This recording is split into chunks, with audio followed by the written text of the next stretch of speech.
sing ketok iki ganjarane akeh, sing mburi-mburi aku ora iso ndelok ganjarane luwih akeh. Amin ya rabbal alamin. Ganjaran itu artinya hidup menjadi lebih mudah. Bukan bebannya berkurang, tetapi kekuatan kita yang ditambah oleh Allah untuk menanggung beban itu. Karena hidup di dunia ini sistem nilainya dan ekosistem nilainya itu tidak sama dengan nanti di surga. Di surga nanti sampean batin apa wae kelakon ning kene nek ana wong loro batin barang sing padha njeruk sing entuk sijine kan mangkel kan gitu. Jadi di dunia ini kita pasti bertemu dengan potensi konflik. Surga seseorang bisa menjadi neraka bagi orang lain. Saya dulu secara ajaib bisa menikahi Mbak Novia itu yang sakit hati banyak sekali. Tapi resikonya juga saya digoblok-goblokan. Mbak Via digoblok-goblokan orang-orang kok gelem-geleme artis ayu kaya ngono terkenal kok belum untuk seniman racetha uripe kan gitu kan.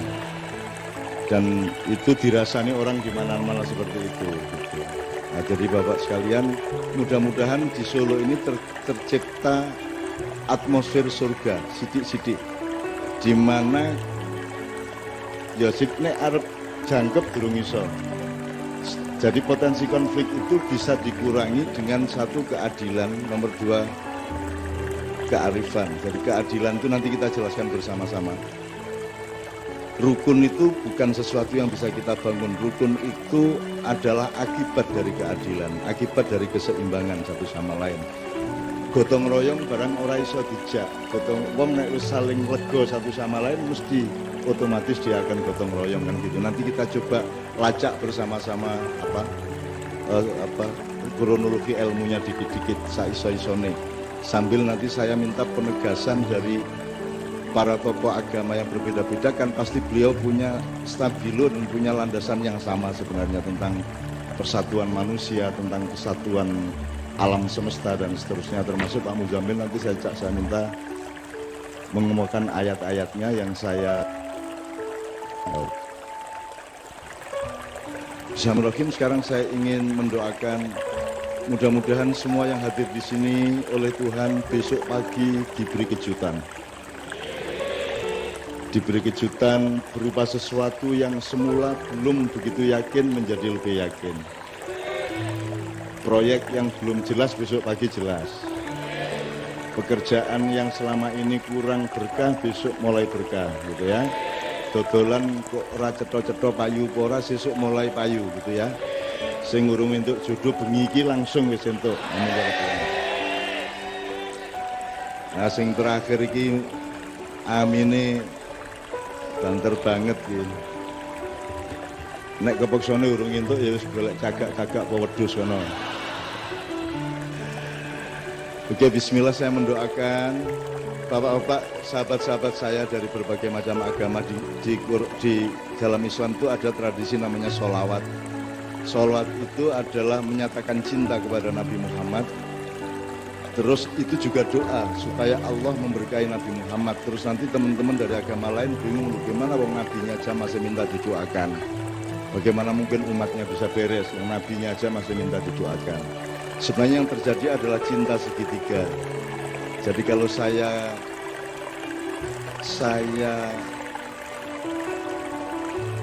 minta kepada Tuhan sesuatu, terus Tuhan tahu bahwa saya tidak mencintai kekasihnya Tuhan, maka dia ogah-ogahan mengabulkan permintaan saya. Nah, saya menyatakan cinta kepada Nabi Muhammad, Anda semua, itu supaya Tuhan tidak tega untuk tidak mengabulkan. Jadi ini hubungan cinta segitiga, Allah, Muhammad sama Anda. Jadi mohon izin saya kasih satu selawat dulu. Untuk selawat dari Islam ini tidak bermuara dan tidak berhulu maupun hilir kekuasaan, Pak, tetapi rahmatan lil alamin. Jadi menjadi rahmat bagi semuanya. Makanya ucapannya kan ada dari swastiastu, ada salam sejahtera, ada shalom. Nah kalau dalam Islam kan assalamualaikum. Jadi kalau saya bilang assalamualaikum berarti saya menjamin Anda selamat. Saya tidak akan menindas Anda, saya tidak akan ngonek-ngonek ke Anda, saya tidak akan membuat Anda tidak aman, apapun saja. Harta Anda aman, tidak saya curi, martabat Anda aman, tidak saya rendahkan, dan nyawa Anda aman, tidak akan saya bunuh. Itulah assalamualaikum, kan gitu. Nanti amannya apa nanti kita terangkan dengan Jawa lah. Sandang, pangan, papan, itu harus aman. Nah, sandang nanti kita jelaskan bersama-sama bahwa itu bukan hanya urusan pakaian karo badokan gitu ya. Itu urusannya sangat luas. Saya ngomong badokan kok Anda menjadi meriah ya. Jadi katanya tak oke ya, sing kata-kata ngono kuwi ya. Begitu saya sebut yang begitu-begitu tuh langsung gembiranya ndak karu-karuan ya Pak. Nek sing tak sebut halus-halus ki mung adem-adem wae. Jadi ketoke ya pancen derajatmu lah. Nek beliau ini kan dahar, ya beliau ini dahar, saya nedo lah gitu ya. Gue sini ngarep-ngarep iki ya mangan, nah sini rada mburi kan wis mbadok. Mburi meneh nyekek, apa meneh ngelontor, apa meneh njeglak, nguntal gitu. Madura pasti punya bahasa kasarnya apa Pak? Abaduk. Masih nabu baduk ya, baduk. Podo jane, kosakatane podo. Madura itu bukan bagian dari rumpun Jawa. Madura itu adalah pinggirannya rumpun Melayu. Jadi bahasanya asal-usulnya bahasa Melayu, tapi karena hidupnya sengsara di tanah yang tidak ada rumputnya, maka akhirnya kata-katanya selalu kasar-kasar. Dan karena di sana tidak begitu ada pohon-pohonan, maka mereka tidak ngerti bedanya hijau sama biru. Ngertinya langit itu biru, maka karena pohonnya juga tidak hijau-hijau amat, maka disebut biru juga. Jadi sampean kalau punya kencan sama orang Madura, diperjelas dulu hijau itu gini, biru itu gini gitu. Karena mereka tidak bisa membedakan. Gitu. Jadi nanti di surga mereka selalu bilang, wah surganya biru ya gitu. Padahal hijau. SBY Madura itu. Ya serapopo, tapi itu kekasih saya lah. Orang Madura itu kekasih saya, kekasihnya Allah, kekasihnya Nabi Muhammad gitu. Loh kok Nabi Muhammad barang ngasih wong Madura? Mungkin saja utlubul ilma walau bisin itu karpisin itu janjane ya Madura mungkin ya. Hubungannya apa ya orang ngerti, mungkin aku menurutkan. Ke bismillah, jadi saya mohon satu selawat. Kemudian kita nyanyikan seminta Mbak Fia, Mas Imam, Mas Doni, Mas Islamianto dan Mbak Nia untuk membawakan satu nomor yang lama tidak dibawakan, satu medley. Ada lagu dari bermacam-macam latar belakang gitu. Enevo ya, Evenio ya. Oke, bismillah. Oke, bismillahirrahmanirrahim. Allahumma sholli wa sallim ala Sayyidina Muhammad. Saya ingin kasih tahu satu hal. Ini pasar Klewannya sebelah tinggi. Mari. Jadi pasar Kliwon itu pokoknya kalau teman-teman dari Yaman itu kan ngelumpuknya kan di sekitar sini ya. Jadi ada imigrasi cukup besar dari transmigrasi antar negara dari daerah Yaman, Arab sana ke sini. Dan yang datang ke sini memang rata-rata orang Yaman, yaitu pelantun-pelantun sholawat. Mereka para habaib atau habib, orang-orang yang mencintai Muhammad. Ya, nah. Jadi saya belajar sholawat itu dari pasar Kliwon. Itu. Aku kira iso asline kepeksa lah ra ono sing gelem ya to, tak lakoni ya to. Kabeh do rawani ngetokke sholawat ning musolane dhewe, akhire aku nang ndi tak gawa ben wae do diarani desa ya pancen desa arep ngopo aku jan desa. Nah, setelah saya umumkan terus saya ajak Mas Haddad semuanya ya sampai sekarang ada Habib Syekh segala macam. Akhirnya kan selawat diterima di seluruh Indonesia dan seterusnya. Nah, teks atau buku atau kumpulan puisi yang indah yang berjudul Simtudur itu Simtuduror ya. Itu dari Yaman ditransfer ke sini oleh cucu penulisnya, oleh putranya. Nah, Habib Elwi. Kena Mas Amir, sampean sing jelasin Mas Amir.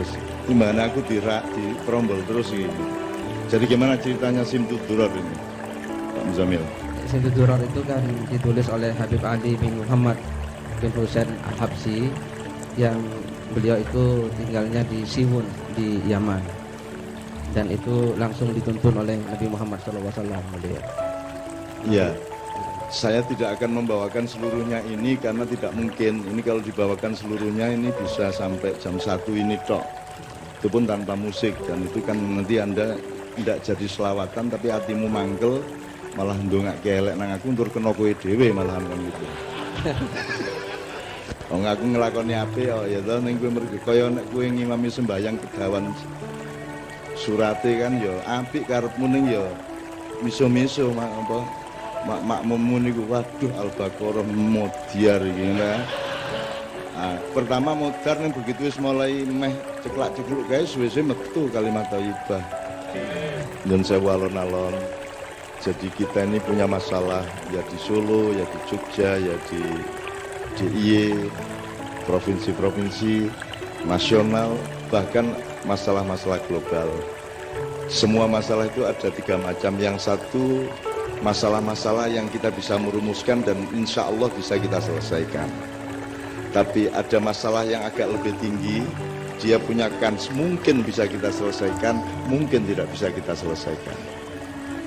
Jadi kita harus punya kategorisasi. Yang ketiga yang tertinggi adalah masalah yang kita mustahil mampu menyelesaikannya. Satu-satunya jalan adalah kalau Allah menolong kita. Begitu. Nah yang ketiga ini cukup banyak jumlahnya. Makanya saya sangat bahagia Solo yang pernah terkenal sebagai kota teroris di seluruh dunia. Gitu. Malam ini menyelenggarakan deklarasi. Jadi iya Pak, ini semacam apa deklarasi bahasa Arabnya Pak Muzamil? Istiqlal atau Mada fil Arabiyah. Ya, bisa apa? Iklan.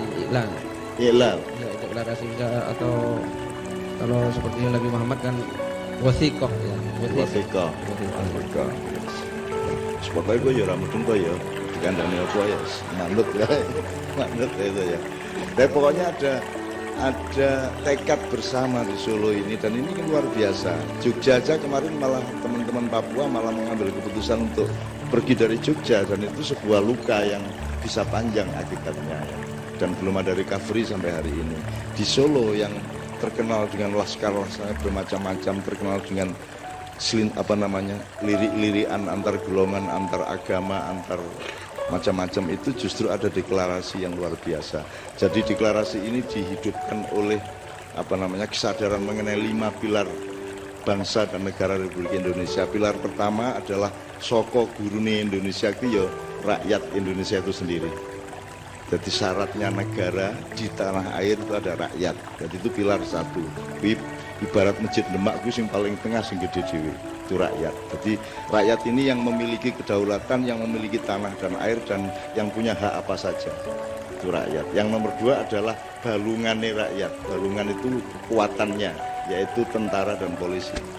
Kalau dulu tentara rakyat Indonesia, sekarang terus kemudian Angkatan Bersenjata Republik Indonesia, sekarang TNI. Nah itu kan tulang belulang kita. Bayangin kalau Anda tidak punya tulang, kan ngelembrok ngene iki kan. Jadi nek melaku SB, makanya hidup itu harus ada tulang belulang, dan kita harus punya tentara, kita harus punya polisi, kita harus punya kekuatan-kekuatan yang menegakkan badan kita kan. Yang kedua. Yang ketiga, akalnya.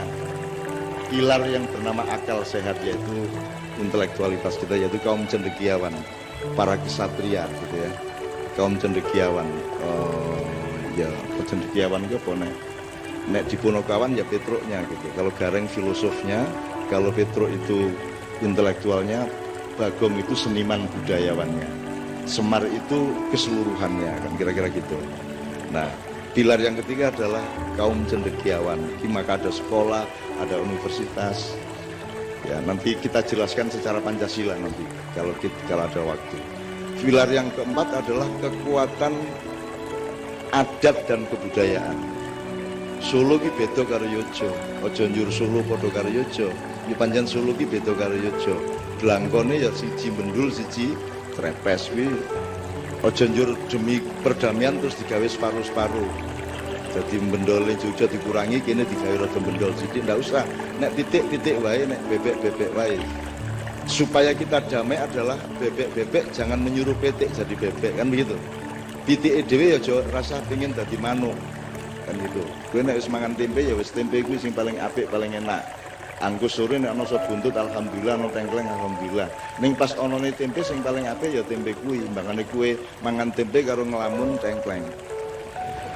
Tempene ra penak, tengklenge ra kelakon. Nah bangsa Indonesia kan rada ngono-ngono kuwi to. Ya toh. Apa kurang puas, semua kurang puas ya. Ini jadi yang ketiga, yang keempat adalah adat dan kebudayaan. Apa lagi mau? Itu bom lagi. Gak dibaleni. Iki mesti ana dulur-dulur saka alam yang lain gitu ya. Apa. Berarti mereka ingin disapa. Ya, assalamualaikum ya, assalamualaikum. Mereka ingin disapa karena jangan lupa tanah Indonesia terutama Pulau Jawa ini dihuni bersama, tidak hanya manusia tapi juga makhluk-makhluk Allah yang lain. Bahkan ketika dulu manusia akan dibikin tapelnya, tapel itu arcanya, arcone. Itu tanah liatnya diambil nek orang yang Karanganyar yang Seragen aku lali persisnya. Di tanah liatnya diambil di situ oleh pertama Jibril tapi diserang sama iblis, kemudian Mikael diserang lagi, kemudian Israfil juga diusir sama iblis. Kemudian ketika iblisnya kecapean perang lawan 3 juniornya itu, maka kemudian Israel diam-diam datang ngambil tanah liat itu langsung dibawa ke surga. Di situ kemudian dia bikin manusia Adam. Maka karena Israel yang bikin sampean, yang bikin patung sampean itu, maka dia yang punya hak untuk ngambil nyawa sampean. Nah, jadi saya kira Anda boleh sekali-sekali lupa Jibril, Mikael, tapi nek karo Israel kudu apik-apik kowe le. Mbakane kowe engko ana keputusan mendadak direshuffle kowe lho. Ya ta? Direshuffle kowe. Yo apa meneh reshuffle ra nggo alasan kok diganti ngopo ora ono alasane. Wis pokoke piye carane PAN iso entuk akeh kan gitu. Muhammadiyah iso entuk akeh gitu. NU wis beres gitu. Dan seterusnya lah, aku rasa ngomong politik ya. Nanti daripada Anda seneng gitu. Oke, itu pilar keempat, adat dan kebudayaan. Pilar kelima adalah adat dan kebudayaan termasuk keraton ini. Ini kekuatan kita dan kita belum punya bentuk negara yang tepat sekarang ini. Kita ini negara republik tidak menghormati orang tua kita. Kita tidak bisa menempatkan keraton Solo ditaruh di mana, keraton Jogja itu letaknya di mana dalam proses kesadaran bernegara kita kan gitu. Sementara semua negara Eropa itu pakai kerajaannya. Ya Inggris, Denmark, Spanyol, semuanya kerajaannya dipakai, kita enggak. Kini republik pure, orang nganggo ngurmati apa jenenge leluhur gitu. Nah, suatu hari kita akan rubah semua itu. Bismillahirrahmanirrahim gitu ya. Mbok sapa sing nglakoni aku ora ngerti. Sebagai suatu hari akan ada perubahan atas pertolongan Tuhan supaya cetha keseimbangan Indonesia itu terus sembian iki. Indonesia iki dudu barang anyar. Indonesia iki barang sing terus bian-bian kae dinek yang dulu itu. Dari konstitusinya, filosofinya sampai formula kenegaraannya dan seterusnya. Nah, itu yang keempat. Yang kelima adalah agama dan spiritualitas. Malam ini sebenarnya acara persatuan Solo, kerukunan Solo, tapi kita memakai bungkus keagamaan juga. Wong dari awal wis assalamualaikum kita awal mau. Kalau sing donga ya wong Islam, jadi jenenge sing donga wong Islam ya mesti apa meneh wong Madura kan bahasa Arabnya apik banget kae. Gitu ya, tadi ya Bapak ya. Iya, bahasa Arab. Bahasa Arab wong Madura luwih apik mbangane raja Arab kok piye. Oh tenang kuwi asli. Raja Arab itu kalau bahasa Arab beneran fushah itu kleru-kleru. Nek wong Madura ki apal setiap kata wong bendina maklari Hajar Aswad to. Mubeng ning. Dadi wah bahasa Arab iki cantas banget kae. Madura iki kendel. Ning Ka'bah wene wani dagang coba. Wani maklaran. Ki nek wong liya kan ra wani nek mafia migas ngene kan wanine ya ning Jakarta. Nenek wong Madura ning ngarepe Ka'bah wani maklar. Terus kamu kok berani maklaran di sini gitu kan? Ono misalnya Nabi Muhammad ngutus wong gitu, terus dia jawab wong Madura, loh semua umat Islam merindukan untuk mencium yang engkau cium wahai Rasulullah. Engkau dulu mencium Hajar Aswad dan semua umat Islam yang datang ke Mekah ingin mencium Hajar Aswad. Aku ini hanya berusaha memudahkan mereka semua ya Muhammad.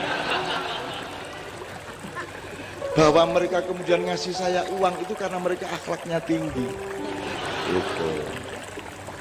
Itu wis dialognya wis khatam, tapi wis akhirnya tidak ada masalah, wis beres itu. Nah yang kelima ini yang kita tidak pernah terlalu memikirkan. Kudune piye to keraton iki diteruske apa ora? Posisine piye jane? Nek keraton wis ora ana tenan yo kok buang tenan ki eman apa ora? Apa yang bisa kita warisi dari keraton gitu loh. Dulu ada transformasi dari Mojopahit ke Demak dan yang transformasinya bukan hanya bedol negara tapi juga perubahan-perubahan konstitusi dan dasar-dasar nilainya. Dulu Hindu-Buddha kemudian ganti Islam pada abad ke-16 itu. Ada transformasi. Sampai hari ini Keraton Solo, Keraton Jogja juga terikat pada konstitusi Mataram Islam kan gitu. Jogja juga tetap terikat Mataram Islam, jadi mau apa saja tetap terikat di dalam konstitusi itu. Nah teman-teman sekalian, mudah-mudahan deklarasi kita di Solo ini dengan kesadaran dan diikuti oleh studi-studi, penelitian-penelitian dan perumusan-perumusan. Sing arep bersatu iki sapa wae, nek ora cetha piye iki lho. Kan nek arep gawe gaduh-gaduh kudu cetha kubise. Kubise kudu kubis. Kecambahe kudu kecambah, nggih mboten napa mulih.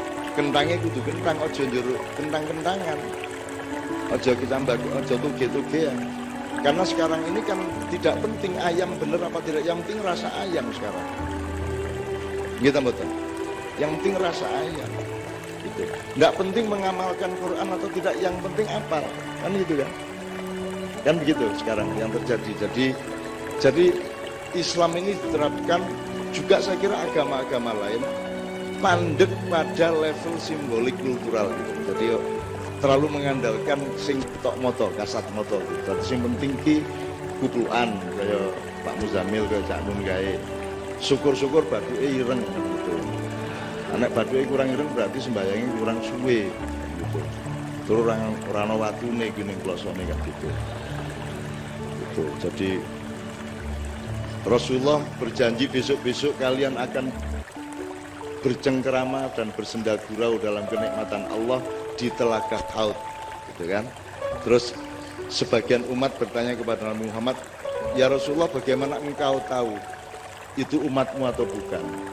Terus ada kalimat jawaban, simahum fi wujuhim min athari sujud. Ada tanda di wajahnya yang menunjukkan bahwa dia itu rajin bersujud, kira-kira gitu ya. Nah supaya ketorong kena ketemu Nabi Muhammad, kini dia cara nireng. Begitu Nabi Muhammad langsung ini.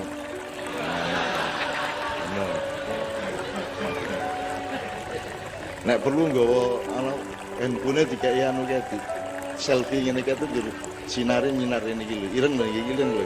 Umat jenengan lho kula niki gitu. Oke. Jadi 5 pilar itu benar-benar menjadi kesadaran dan itu harus kita cari. Saya kira ada banyak yang harus kita benahi di negara kita ini Bapak-Bapak. Termasuk hubungan antara agama, karena tidak ada kok orang bertengkar karena agama, itu hasilnya tidak ada.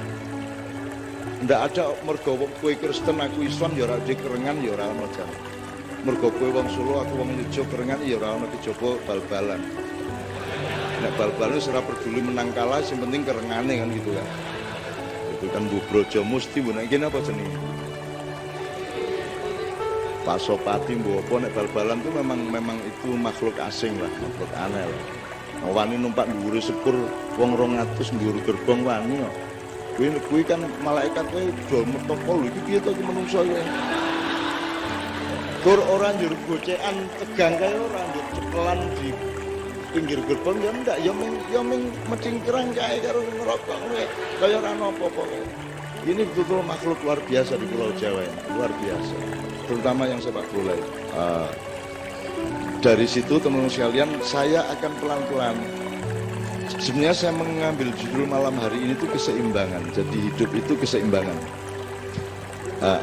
Nek filsafati keadilan. Jadi bentrok itu tidak karena kamu Islam saya Kristen, tidak karena kamu orang Solo saya orang Yojo, tidak karena kamu cerek kayak ijo tok orang mergo kuwi. Asline awake dhewe iki bentrok iki mergo ana sing ora jujur. Nggih mboten. Ana sing ora adil, ana sing geragas, ngoten gitu. Ana sing memanipulasi, ana sing nyolongan gitu loh kan. Ana sing menikam dari belakang, ada yang curang gitu-gitu itu. Jadi sebenarnya ada yang merusak keseimbangan di antara manusia. Maksud saya keseimbangan itu gini loh.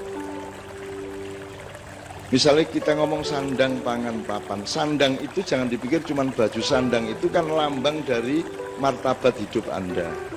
Kalau tidak percaya sederhana kok. Wis kono siji maju rene muda. Wis kowe sing ilang apamu? Pakaianmu apa martabat uripmu?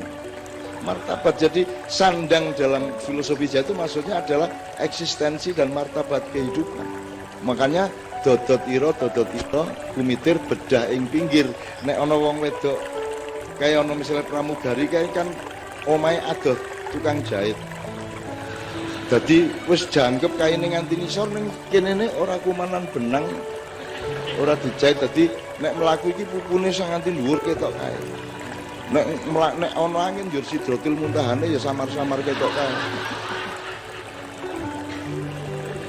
Gitu. Nah, kalau ketemu mereka tolong Mbak saya punya mesin jahit di rumah tak jahitin gitu ya. Gimana ngomong apa ketian kuno gimana? Keseimbangan. Jadi sandang itu harga diri sebenarnya, dan harga diri itu bagian terpenting dari hidup manusia. Makanya disebut sandang dulu baru pangan. Mana yang lebih penting, makan atau berpakaian? Gue mangan beres ning do piye kowe ayo. Piye, Edan to ya makanya ning ora mangan tapi kowe duwe martabat kan ming melarat ngono to. Ning nek kowe mangane beres ning ora berpakaian kan edan. Jadi makanya disebut sandang dulu baru pangan. Nah, pangan itu pun bukan orang yang kuliner. Selama ini kesadaran manusia kan kesadaran kuliner. Kita punya lidah dipakai untuk testing kuliner, untuk detektor kuliner. Apa dong, udah. Yang harus kita kasih makan kan semuanya, ya toh? Hati kita, pikiran kita, ya toh? Jiwa kita, rasa seni kita. Bayang nek menungso ora dipakani rasa seni nih. Rasa seni itu kan di semua kitab suci kan semua sastra ya Pak ya. Sangat indah semuanya. Kitab apa saja indah semuanya. Dan manusia butuh keindahan.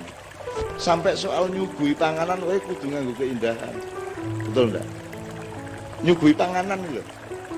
Wis nyugui ngombe wis rasa mangan wis ngombe tok. Kowe duwe daya, kowe kan nganggo cangkir, tutupe njur lepek, njur le nyuguhi nganggo nampan apa bagi kan gitu. Apa njur dayamu tuku kok gaweke ceret saka pawon ngene iki? Lah ya ora, itu namanya tidak mengerti keindahan ini itu. Jadi keindahan sangat penting. Mbak tadi kesini, Mas kesini kan kaosnya milih tadi. Milih kan. Itu pilihan apa? Pilihan ilmu, pilihan politik apa pilihan indah? Pilihan indah. Dan itu setiap hari. Setiap hari. Jadi keindahan tidak bisa kita elakkan. Jadi teman-teman sekalian, itu namanya pangan. Nah, papan itu baru nanti urusan pilkada.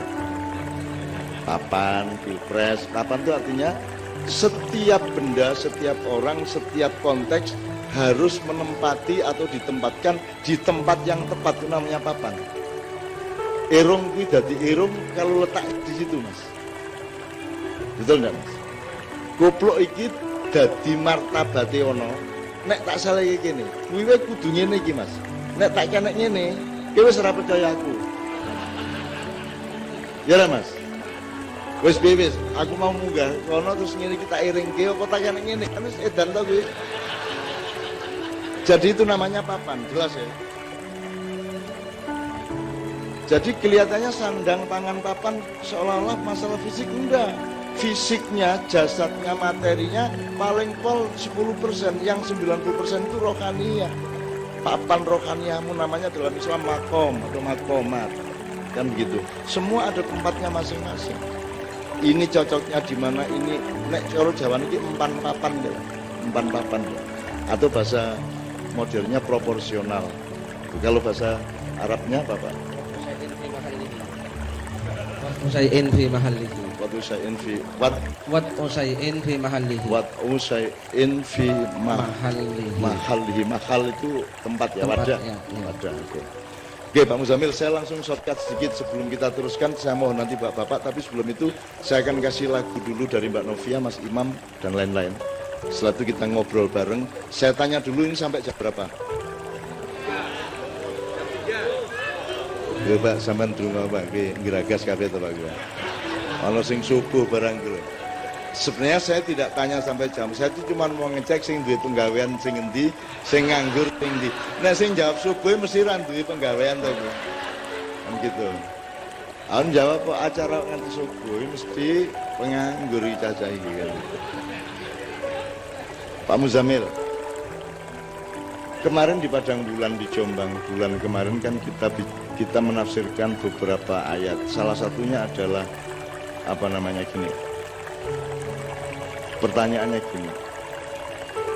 Apakah kalau orang berbuat baik itu untuk diterima Tuhan dia harus beragama Islam dulu atau tidak? Kemarin jawabannya tidak. Karena ada dua ayat yang menyatakan tentang itu. Satu, firman Allah dalam Al-Quran, kuntum khaira ummatin ukhrijat lidnas ta'muruna bil ma'ruf wa tanhauna 'anil munkar wa tu'minuna billah. Jadi Allah berfirman, kuntum khaira ummatin, kamu itu sebaik-baik umat, ta'muruna bil ma'ruf, satu, kamu memerintahkan kebaikan, wa tanhauna 'anil munkar, dan mencegah yang buruk, keburukan, kemungkaran. Tu'minuna billahnya ditaruh belakangan oleh Allah, dan kamu beriman kepada Allah. Berarti karena ditaruh nomor 3, orang berbuat baik tidak harus Islam dulu gitu. Jadi perbuatan baik itu mandiri. Mandiri. Baik adalah baik. Ya, begitu. Apapun identitasnya. Ya, sampai nulung wong ya nulung wong, ya baiknya terletak pada nulungnya itu tidak pada identitas atau KTP-nya gitu kan. Gitu ya. Nek ini tidak berlaku Pak Muzamil, kowe nek motormu kepleset yo ditulung wong, kowe takon sik, jenengan muslim kan mboten kok nulung kula. Wah mboten kula Kristen, ora rasa nulung kowe. Ora ana gunane kowe nulung aku ngono ya, kira-kira. Gitu. Utawa nek ana wong tiba njur kowe sing arep nulung, kowe takon sik, kowe Islam apa Kristen? Islam kula. NU apa Muhammadiyah? Kowe gak ISIS kowe. Kowe nganti mudar kok tolong nek kok tolong. Engko NU sapa? NU Gus Dur apa NU Muhaimin kok ditamu kowe Gus Durian apa NU garis lurus apa NU plengkang-plengkung apa? Kowe Muhammadiyah Syafi'iyah apa Muhammadiyah Malikiyah? Nek Syafi'iyah orang ngerokok mergo Pak Syafi'i Marif ora tau ngerokok. Nek Muhammadiyah Malikiyah kuwi ngerokok terus mergo Pak Malik Fajar ora tau leren ngerokok. Aku sing endi? Aku nek kowe takon ngono kuwi untuk menolong orang, kita sibuk dengan identitasnya, maka selak gegar otak wonge ya. Oke. Ayat yang kedua apa Pak Muzamil? Ayat yang kedua dalam surat Al-Baqarah 62, A'udzubillahi minasyaitonirrajim, innal ladzina amanu wal ladzina hadu wan nasara was-sabiina man amana billahi wal yawmil akhir wa amila sholihan falahum ajruhum inda rabbihim wala khaufun alaihim wala hum yahzanun.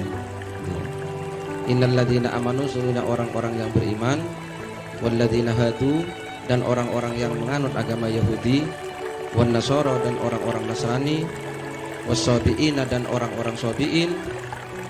Orang sabiin itu yang tidak Islam, tidak Yahudi, dan tidak Nasrani. Jadi dalam tafsir disebut orang yang pokoknya percaya adanya Tuhan.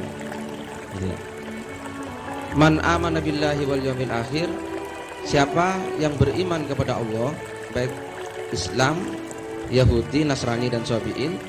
Barang siapa yang beriman kepada Allah wa amila sholihan dan melakukan kebaikan, falahum ajruhum inda rabbihim, maka bagi mereka pahala mereka, wala khaufun alaihim walahum yahzanun, dan mereka tidak akan punya rasa takut dan punya rasa sedih dunia dan akhirat.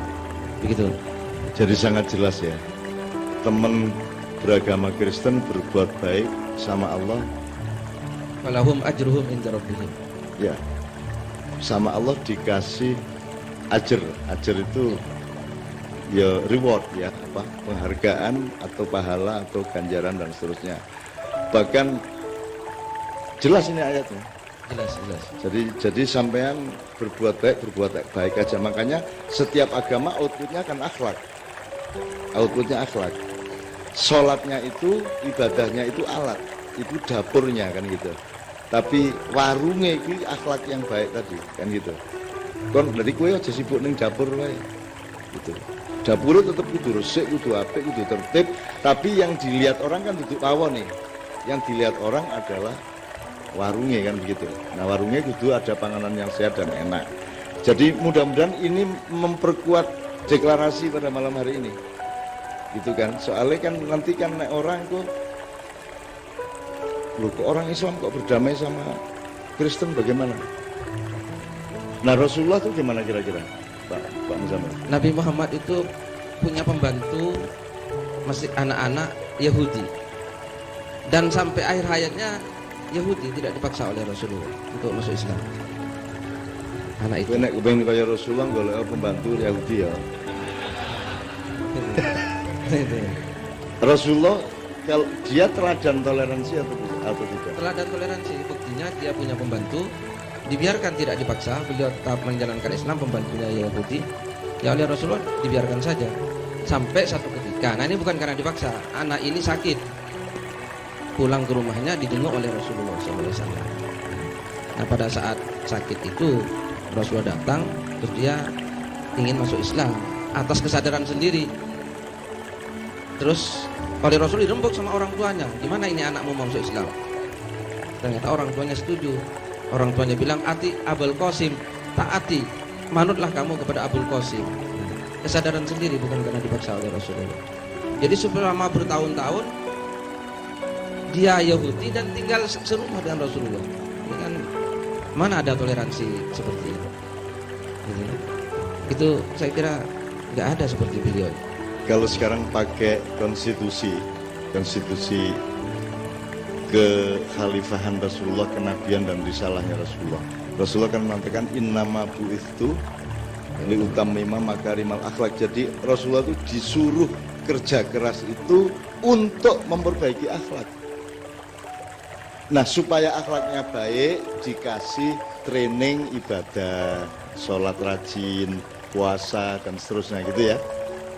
Nah puasa itu menurut saya ibadah yang sangat unik ya Pak Muzamil ya, karena kalau orang sholat bisa kelihatan, bisa direkam, kalau orang puasa bisa di video apa tidak.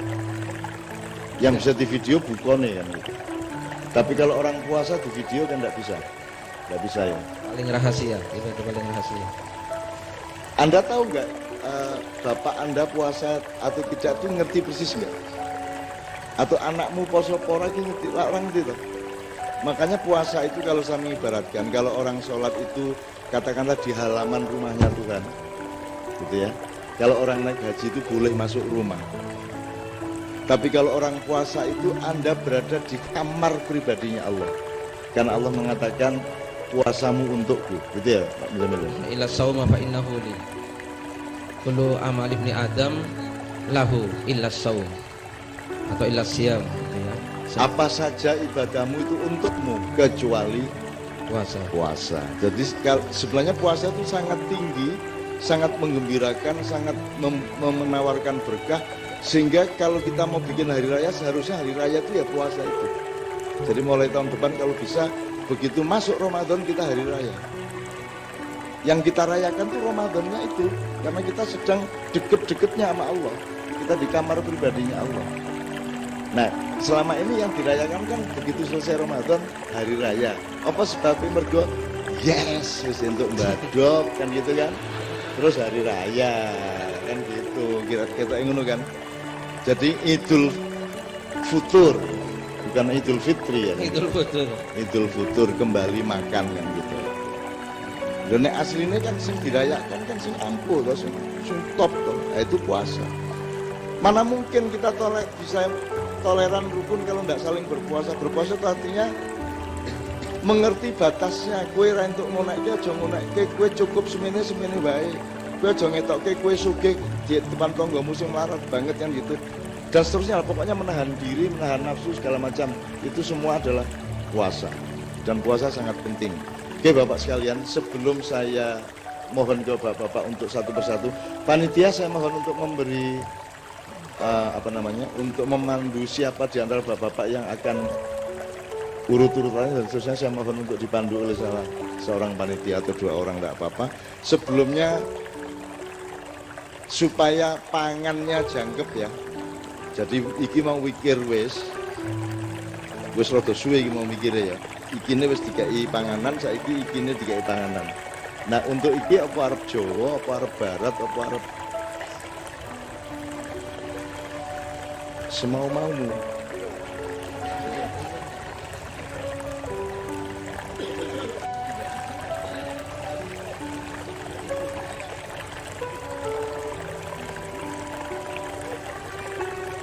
Metlikong huju. Kuwi iso. Anek ning usul wae gampang, sing nglakoni iki kowe iki ya. Metlikong huju sing priye coba kowe. Iku PR iki sesuk tak gawe aku. Metlikong huju oke, besok kita. Tolong kita membebaskan diri dari simbolisme yang kadang-kadang tidak substansial. Jadi kalau ada orang pakai lagu Arab itu tidak serta-merta sama dengan Islam gitu ya. Kalau orang tadi kan saya lagunya Avenue Shalom Elohim tadi itu kan endingnya kan ya, itu kan orang bilang kok itu kok lagu gereja dibawakan kan gitu. Kalau Anda lihat notasinya kan notasi barat bukan notasi Arab. Kalau Yesus dulu kan di Yerusalem itu lagunya lagu Arab. Jadi seperti Yesus itu ya rengeng-rengengnya ya lagu Arab. Nah kalau yang di gereja-gereja sekarang itu kan lagu barat semua. Ketika kemudian Kristen melebar sampai ke Eropa kan begitu. Maka kemudian disiplinnya disiplin barat sampai hari ini gitu. Sama dengan sampean kan juga saya sudah dikasih tahu teman-teman pendeta, pastor bahwa cemara kan Yesus sendiri kan nggak pernah lihat cemara. Orang ono ning kono suket wae angel ya. Oh, itu kok cemara gitu. Jadi itu cemara itu sebenarnya itu ijtihad, itu hasil ijtihad. Itu muamalah kalau dalam Islam itu hasil muamalah gitu loh. Jadi kayak tempat ibadahnya namanya masjid itu agama. Tapi gentengnya lah budaya tuh. Ini wis, kue sholat Jumat kudu nutupi aurat, itu agamanya di situ, nilai agamanya. Ning nutupi aurat kuwi kok wujudke nganggo kaos karo sarung, itu budaya, betul enggak? Saiki budaya entuk ora dalam beragama. Nek ora entuk budaya berarti diganti alam. Ya.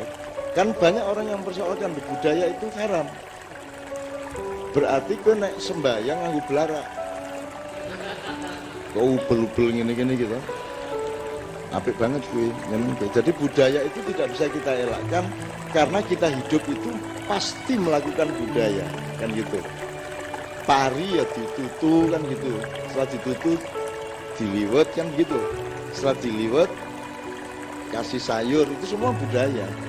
Nek ora budaya lain tuh berarti mangan pari. Berarti jarang kepang gue. Jarang kepang mangan pari gitu. Kelambi apa? Semarai ya. Nah, ini gahe.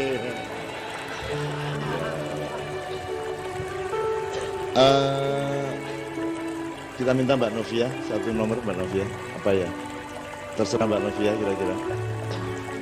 Atau kita bawakan satu nomor ini yang saya itu kan akhir-akhir ini saya itu kan deket sama hampir semua orang lah ya. Misalnya Gus Plus itu saya deket sejak dari bapaknya sampai Mas Yok, sampai anak-anaknya, sampai cucu-cucunya. Nah, Anda kan tahu lagunya Mas Tony Kuswoyo yang judulnya, yang dinyanyikan Yon, yang judulnya Andaikan Kau Datang.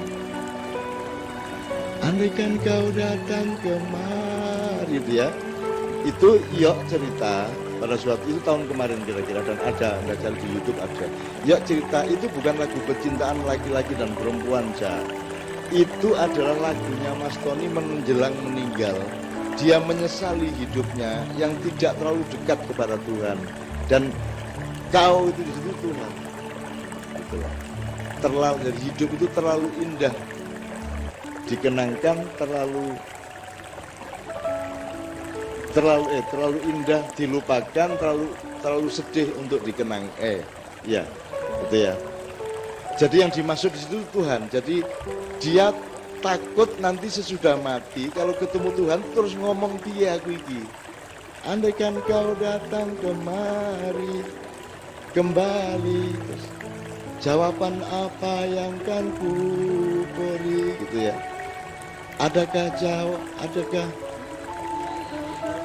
yang ku temui untuk kita kembali lagi. Itu artinya mbok entuk ora aku urip baleni remedi apa hair awengi kokean nang silir ya, gitu kan.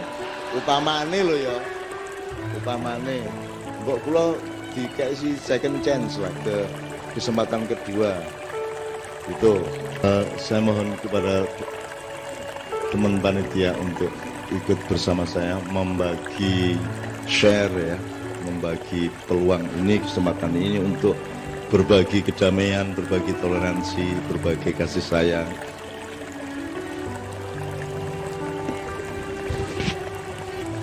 Monggo Mas, kita persilakan satu persatu barangkali. Ya.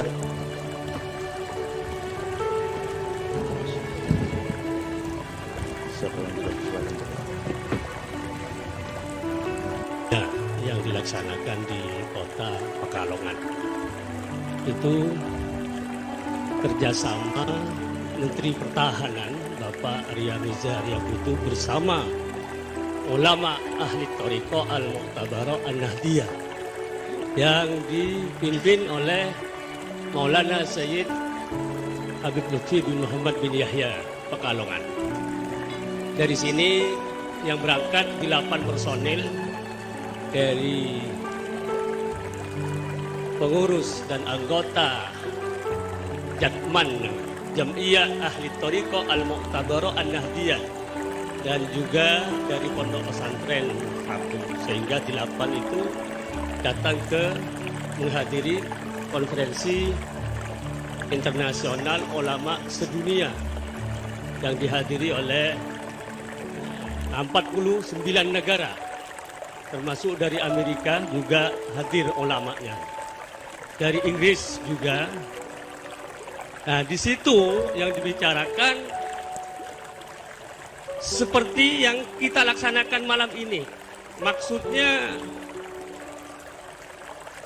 di situ adalah membela negara masing-masing, termasuk kalau malam ini di Surakarta ini dalam rangka juga membela Surakarta, umat Islam dan umat-umat yang lain dari berbagai agama yang ada di Surakarta. Sehingga deklarasi tadi itu disampaikan bersama oleh masyarakat dan tokoh agama di Surakarta yang disampaikan Bapak Polresta.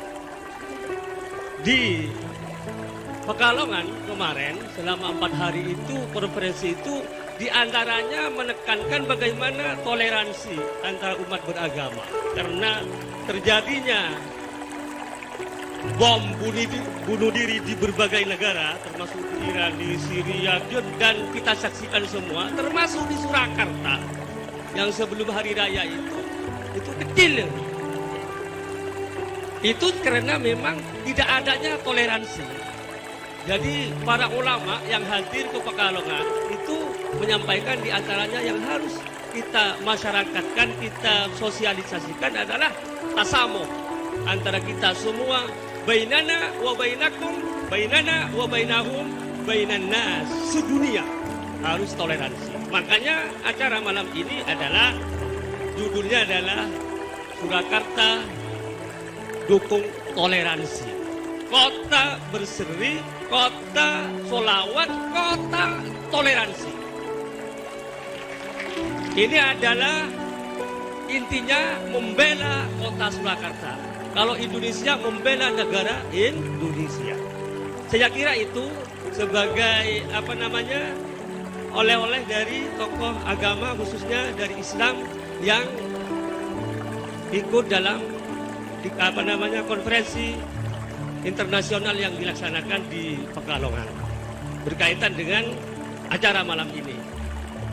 Jadi kita semua di sini seperti apa yang dikatakan Bapak Kapolresta tadi harus menjaga Surakarta ini menjadi daerah yang aman, damai, tidak ada letupan-letupan kayak kemarin sebelum hari raya itu. Kita harus lawan semua kalau ada seperti itu dan kita jaga betul dan kita tolak kalau ada orang yang mau merusak tatanan kita bermasyarakat dan bernegara. Saya kira itu. Assalamualaikum warahmatullahi wabarakatuh. Ya, untuk selanjutnya dari Romo Antonius Budi Wihandono dari Katolik Indonesia. Baik, selamat malam. Selamat malam. Selamat malam. Pak MH, tadi dikatakan temanya keadilan ya. Kalau di Katolik itu jarang bicara mengenai keadilan, Pak. Jarang. Karena keadilan itu belum ada nilai plusnya. Menggek kudune gitu. Menggek kudune ngono pancen. Nek aku nresnani wong tuaku ya pancen kudune ngono. Tapi masalahnya di Indonesia ini untuk sampai ke keadilan saja tidak bisa. Banyak yang tidak bisa. Bahkan walaupun demikian orang Indonesia dikatakan paling bahagia. Arti penjarawi dadah guyu gitu ya. Arti penjarawi dadah guyu, nek orang-orang asing itu tutupi isin. Nek wong Indonesia arti penjara saya dadah itu. Ya, senang nih saya ya. Senang gitu.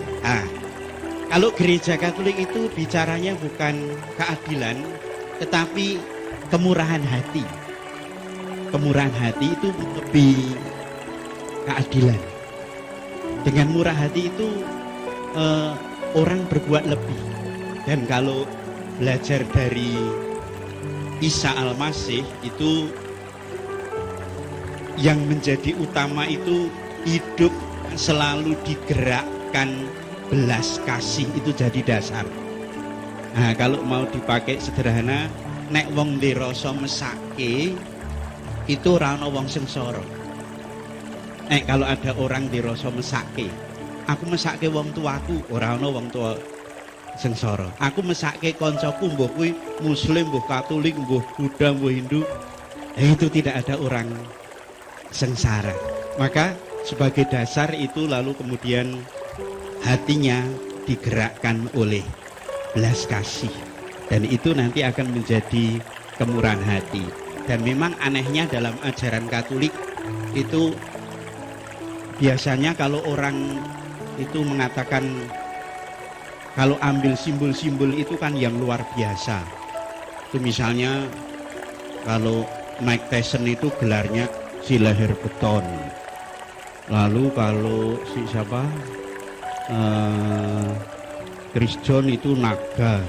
Tapi kalau dalam Isa mengajarkan apa yang kamu lakukan bagi saudaraku yang paling hina itu kalau bukan padaku. Maka ketika memperlakukan orang-orang yang kita anggap hina itu memperlakukan pada Tuhan sendiri. Nah, ini hanya bisa dengan gerakan cinta kasih, belas kasih. Maka kalau di Solo ini juga didasari dengan gerakan pertama belas kasih, di situ tidak akan ada hal-hal yang buruk. Demikian dari saya. Terima kasih. Terima kasih, Romo. Terus selanjutnya Pendeta Anton Karundeng dari Kristen, kami persilahkan.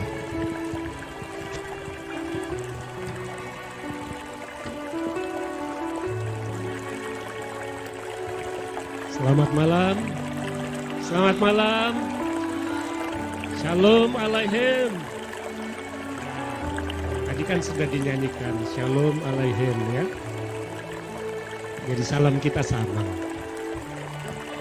Hukum yang terutama bagi orang Kristen adalah mengasihi Allah dengan segenap jiwa, segenap kekuatan, seluruh hidup, dan mengasihi sesama manusia seperti diri sendiri.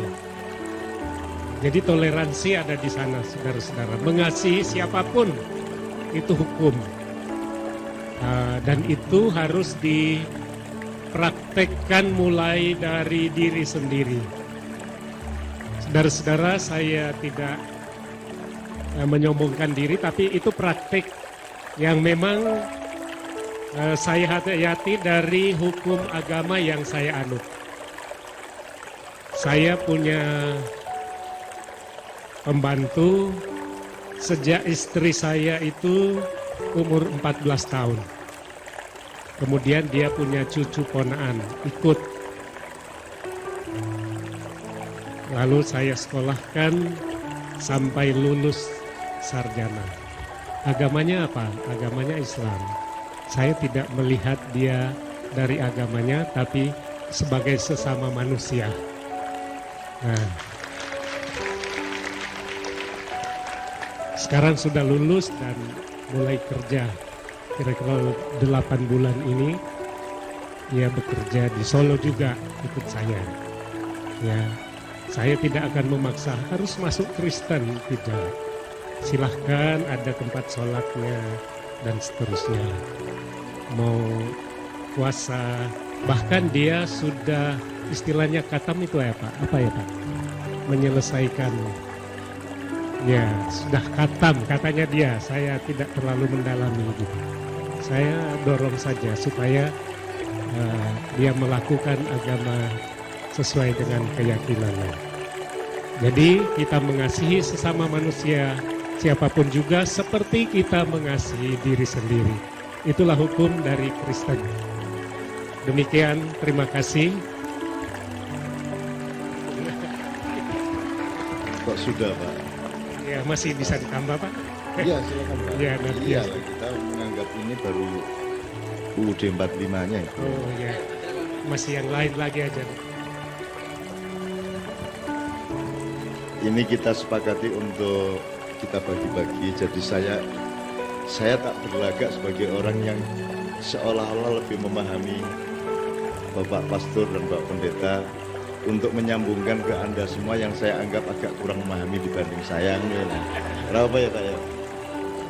Jadi saya ingin menjelaskan pada ini, karena ini anak-anak saya, mereka ini namanya generasi milenial. Generasi milenial itu generasi yang paling berperan di dalam menciptakan perilaku dan kecenderungan di sebuah milenium. Maka disebut milenial.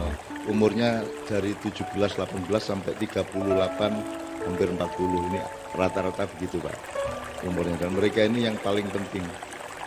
Kejopo sing wis tuwa-tuwa kaya aku. Nah, yang dimaksud Bapak Pastor tadi itu gini, pertama, keadilan itu tidak akan pernah tercapai oleh manusia, sudah pasti. Jangankan keadilan, kebenaran juga tidak ada.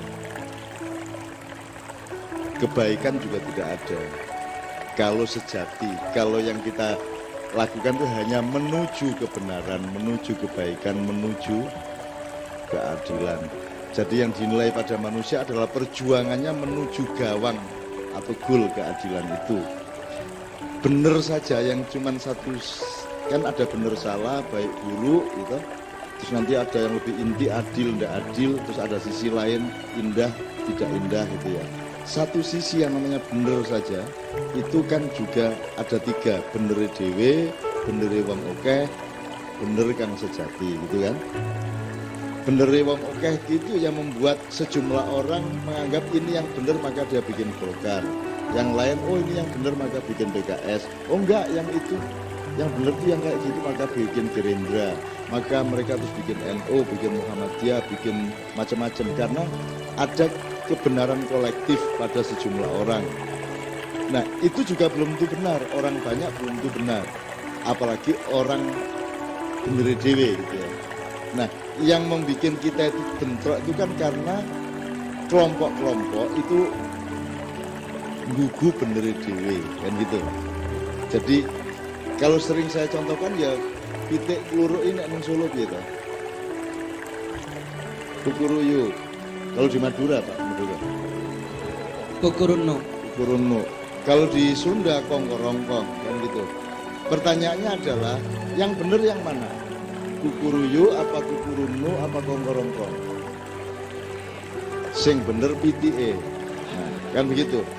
Nah, jarak antara koko ayam dengan kita mendirikan itu namanya tafsir. Tafsir itu melahirkan madhab dan pengelompokan oleh Islam, ada Sunni, ada Syiah, ada Wahabi dan seterusnya. Itu karena pendengarannya berbeda terhadap koko ayam kan begitu. Kita harus saling menyadari bahwa yang benar itu ayam. Ini cuma tafsir saya, kukuruyu. Ini cuma tafsirnya Pak Muzamil, kukurunu. Nah, antara kukurunu dan kongkorongkong harus saling menyadari kelemahan masing-masing. Maka terjadi toleransi kan begitu. Kalau menganggap benernya sendiri ya itu yang menjadi bentrok. Karena masing-masing egois dan egosentris terhadap kebenaran yang mereka yakini. Saya, teman-teman sekalian, selalu mengatakan kepada Anda, nek aku ngomong opo wae aja dipercaya, kan gitu kan? Anda percayanya jangan ke saya itu cuma mengantarkan sejumlah bahan dan cara berpikir supaya kamu mengolahnya. Nanti kamu akan menemukan apa yang kamu percaya secara otentik dari pikiran dan hatimu sendiri. Jangan percayanya kepada saya. Jadi antara Anda dengan Tuhan itu jangan ada siapa-siapa. Anda sama Tuhan itu langsung. Bahwa Anda mendengarkan pastor, kiai, ulama, pendeta, biku, dan seterusnya, itu wacana. Tapi dia tidak mewakili Anda. Dan dia tidak bisa menyelamatkan Anda. Apakah pastor bisa menyelamatkan umatnya? Tidak bisa. Apakah kiai bisa menyelamatkan umatnya? Tidak bisa. Apakah ketua majelis ulama bisa menyelamatkan umat? Tidak bisa. Apakah ketua NU menyelamatkan Nahdliyin? Tidak bisa. Hanya Anda sendiri yang bisa menyelamatkan dirimu di depan Tuhan. Maka kalau Anda beribadah kepada Tuhan, jangan ada siapa-siapa. Dan saya tidak mau ada di antara Anda dengan Tuhan. Susahnya pimpinan-pimpinan agama senang manggon kuno-kuno. Jadi menjadi gerhana dia di tengah-tengah antara Tuhan dengan umatnya gitu loh. Karena di sini nih akses eksistensi kepemimpinan ada di situ. Terus dia duwe jabatan, terus dia punya akses ekonomi kan begitu. Nah, saya tidak mau ada di situ dan saya tidak mau Anda percaya. Saya kesini supaya Anda percaya sama Allah, tidak percaya sama saya. Gitu loh. Nah, aku percaya enggak, aku disindir sama Allah. Gitu loh. Siapa panutanmu? Cak Nun gitu ya, pane. Terus itu Nabi Muhammad ketemu aku panutan nih ya, ngono gitu. Amodar ta aku. Amma aku nek disindir-sindir kaya ngono kuwi lah, aku ya mulane aku aja dadi panutan. Oh, kowe ora iso ngenut aku, wong aku dudu kowe dudu aku. Sing iso kok ambil dari aku adalah sebagian yang relevan terhadap kamu, sebagian dari kecenderungan saya yang pas untuk kamu. Dan kalau kamu teruskan, kamu saya bukan niru saya, kamu meniru orang yang pihak yang sebelum saya, entah itu Nabi, entah itu Tuhan sendiri, bukan sayanya. Saya cuma akselerator dari nilai dan kecenderungan itu, betul enggak manusia ya? Itu yang pertama. Kemudian untuk menjelaskan yang Bapak Pastor kemukakan tadi, kemurahan hati itu kalau di dalam Islam Halim namanya ya. Al-Halim, Allah yang maha murah hati. Sebenarnya murah hati, toleran, lomo itu kan mirip-mirip saja ya. Bulatan terus ada sisi-sisinya. Ada Bismillahirrahmanirrahim. Rahman itu cinta sosial, cinta yang meluas. Rahim itu cinta yang mendalam, yang vertikal. Karena garisnya ke gravitasi bumi sama ke langit yang satu garis. Jadi Rahim itu garis ke dalam dan ke atas. Kalau Rahman itu garis ke kiri, ke kanan, ke depan, ke belakang. Itu Rahman, kan gitu. Atau kalau pragmatis, aplikatif, yang dimaksud Pak Pastor tadi itu ihsan. Ihsan itu kebaikan yang lahir dari dirimu. Tidak karena disuruh, tidak karena diwajibkan. Gitu loh, itu namanya ihsan. Jadi kalau ingin anakmu seperti itu, jenenge ihsan utawa nek kepingin entuk ihsan goleke kanca sing jenenge ihsan. Piye carane ben entuk terus wong bocah iki seneng lomo gitu ngekeian gitu kan. Nah, itu namanya kemurahan hati. Masalahnya, teman-teman sekalian, kemurahan hati itu tidak bisa jadi aturan, tidak bisa menjadi sistem, tidak bisa menjadi hukum positif. Sementara kita ini bernegara, kalau bernegara itu harus ada kompromi untuk menyepakati pasal-pasal yang disebut hukum positif. Kan begitu, ada perdes sampai permen, sampai kepres, sampai konstitusi dan undang-undang, KUHP dan seterusnya, itu semua hukum positif. Itu semua bukan untuk adil, tapi alat untuk menuju keadilan. Karena keadilan yang sebenarnya tidak pernah bisa Anda capai. Tapi kita berjuang, jadi ukuran manusia adalah berjuang apa tidak menuju ke sana, kan gitu. Jadi bukan adilnya tercapai, tidak mungkin tercapai, benar aja belum tentu tercapai kok. Apa yang saya yakini benar malam hari ini, mungkin nanti pulang ke Jogja saya ragu sendiri sama kebenaran saya karena saya menemukan kebenaran yang lebih tinggi dari yang tadi saya omongkan. Betul enggak? Makanya Allahu Akbar, kalau Anda riayan itu, Allahu Akbar artinya bukan Allah Maha Besar, tapi Allah yang Maha Lebih Besar. Lebih besar itu kan berarti gak leren. Lebih besar lagi, lebih besar lagi, lebih terus nggak berhenti. Dia dinamis, jadi dia tidak statis. Bukan Allah yang maha besar, seolah-olah dia material yang ukur kebesarannya bisa diukur, enggak. Allah itu maha lebih besar.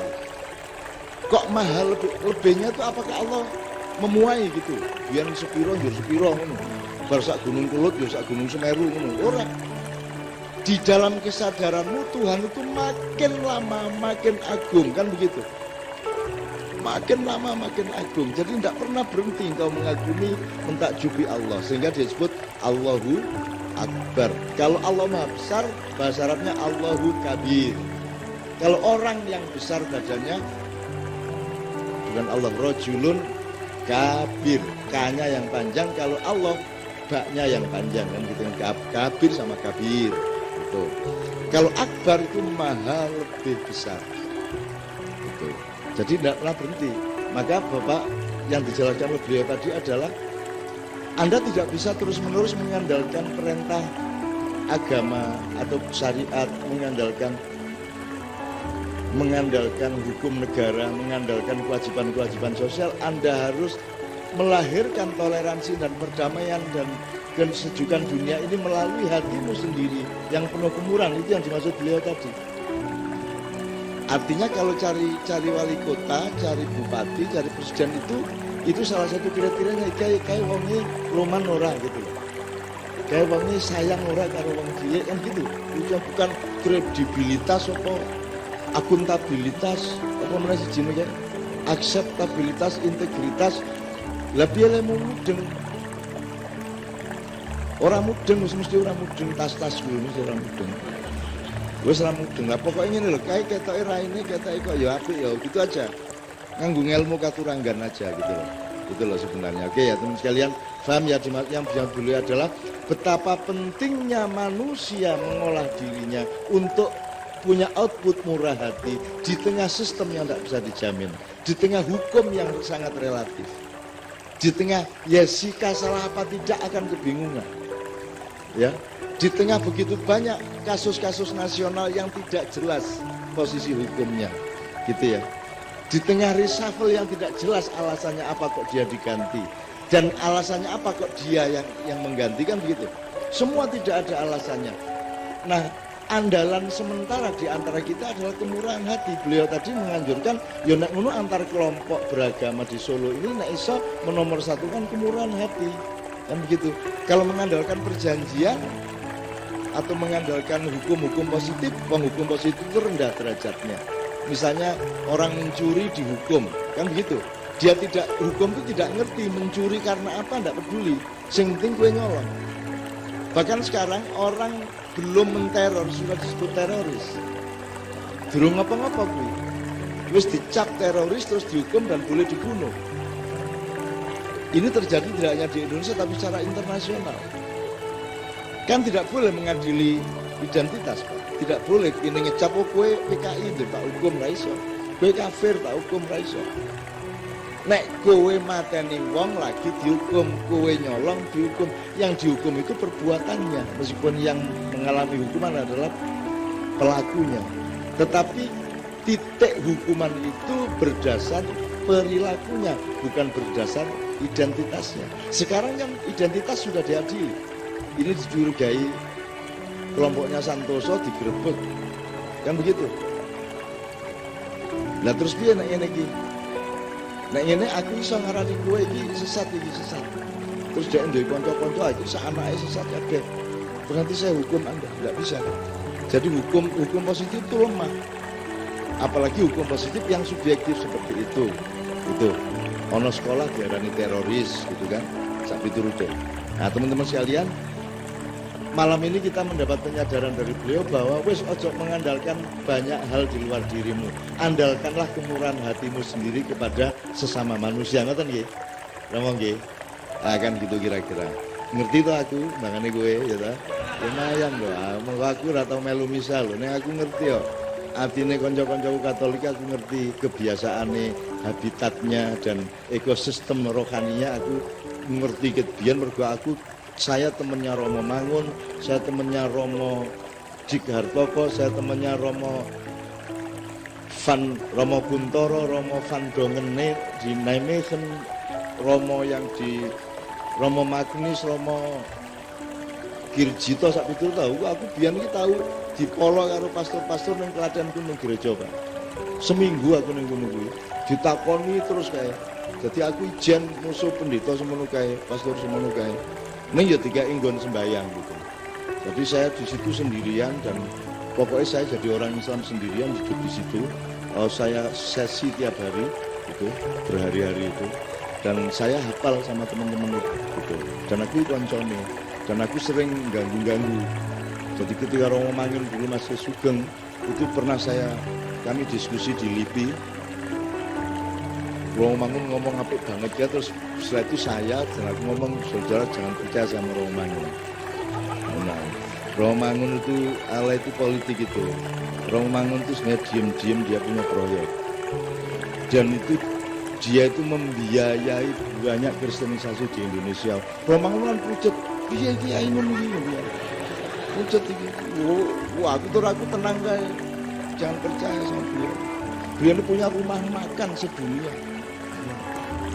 Nek ora percaya kae delokon gambare kae. Lak persis Romo Mangun kae jare.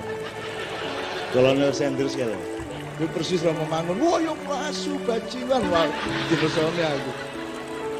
Lah aku main geguyon, saya kan kalau nggak bisa guyon nggak sedulur ya Mas. Nggak sedulur gitu. Nah, saya guyon sama beliau-beliau semua. Konco-konco kabeh aku dolanan apa jenenge? Guyon kaya ngono dan guyon kuwi kadang-kadang ya kenemenen jenenge wong ora duwe jabatan ya ora apa-apa ta ora masuk macam-macam. Ora duwe jabatan, ora duwe posisi, ora papane ra cetha, pangane ya sok-sok ana, sok-sok ora ana. Nek ming apa jenenge sandange sing cetha kan gitu kan. Oke, teman-teman sekalian, kita satu nomor lagi kemudian kita teruskan bapak-bapak dari agama-agama yang lain gitu ya. Satu nomor ini saya minta seperti biasanya Mas Doni sama Mas Imam. Kemudian nanti kita teruskan Mbak Novia lagi, Mbak Nia dan seterusnya. Nyun sewu. Ini persembahan khusus untuk bapak-bapak. Ini Kiai Kanjeng ini memperjuangkan titik adil. Jadi ojo Jawa tok ning yo ojo Barat tok ning yo ojo Arab tok. Kabeh iki nek iso dikai porsi yang seimbang dan menuju keadilan satu sama lain, kira-kira gitu. Bahasanya kalau di daerah Merapi, Jawane digawa, Arabe digarap, Barate diruwat, kira-kira gitu kan ya. Ora apa-apa karo wong Barat ya ora apa-apa ning diruwat sih. Arab ora apa-apa mung digarap sih. Aja njur kowe dadi wong Arab, kowe iki wong Jawa ya. Kowe iki cublak-cublak suweng, diapa-apake. Kowe dudu wong Arab. Akeh ya dudu wong Jawa. Dan Anda jadi orang Jawa itu yang mewajibkan adalah Allah, yang mentakdirkan adalah Allah dan kita harus taat. Kowe gelem ora gelem kuwi dikasih dogma oleh Allah. Anda jadi Anda itu kan dogma. Iso kok nyang ora? Iso kok nyang ora? Kowe iki kowe iso kok nyang ora? Mboten to berarti kuwi dogma dan itu takdir wis ora iso kok bantah kowe menyerah wae.